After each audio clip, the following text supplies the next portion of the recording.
Thank you very much. It's very encouraging to hear all of you. I think two things, and then I'll come to the question. First is I think the pandemic has shown us fundamentally if health is not prioritized, everything can come to a stand down. So Chief Minister Reddy, it's so encouraging to hear you. To you, my question would be that strengthening of the primary healthcare system requires a lot of effort. We know of the doctor population ratio. We know that we don't have enough doctors, but the pandemic has also shown us imagining new partnership, the religious communities and their assets, for example. So that's the question to you.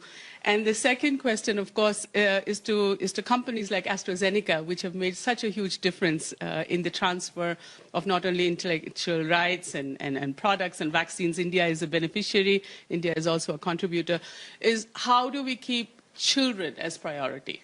I'm not asking our colleagues from UNICEF, but I'm asking you.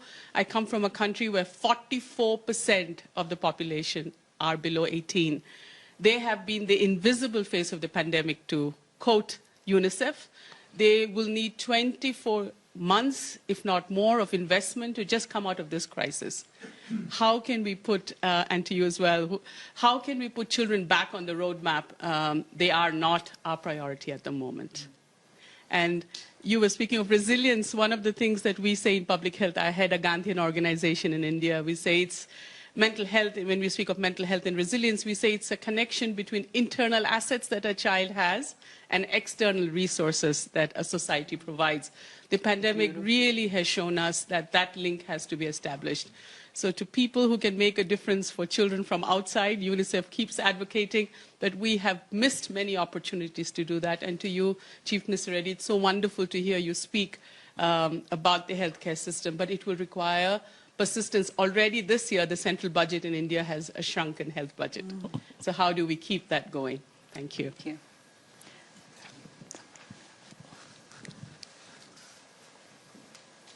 The Minister starter. It was a very lengthy question. I put forth a lot of them.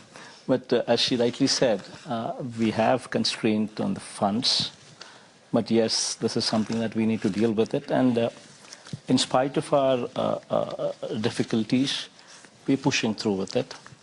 And we've allocated a 3-year window where we're wanting to mobilize $2 billion, 16,000 crores into this whole setup. And we are heading in the right direction, and we will do it. And as far as the doctors are concerned, as you've just spoken, we do understand that this is a predicament that we need to deal with it. And that's exactly why we are trying to open up more medical colleges.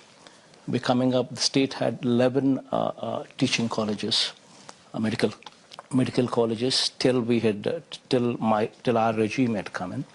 Now we are actually opening up 16 medical colleges. So covering taking every parliament as a unit, so that there is uniformity in distribution. And a teaching hospital and a medical college together would provide for postgraduate students to come in and provide for the healthcare. So. Thank you. Let me add a perspective. I think on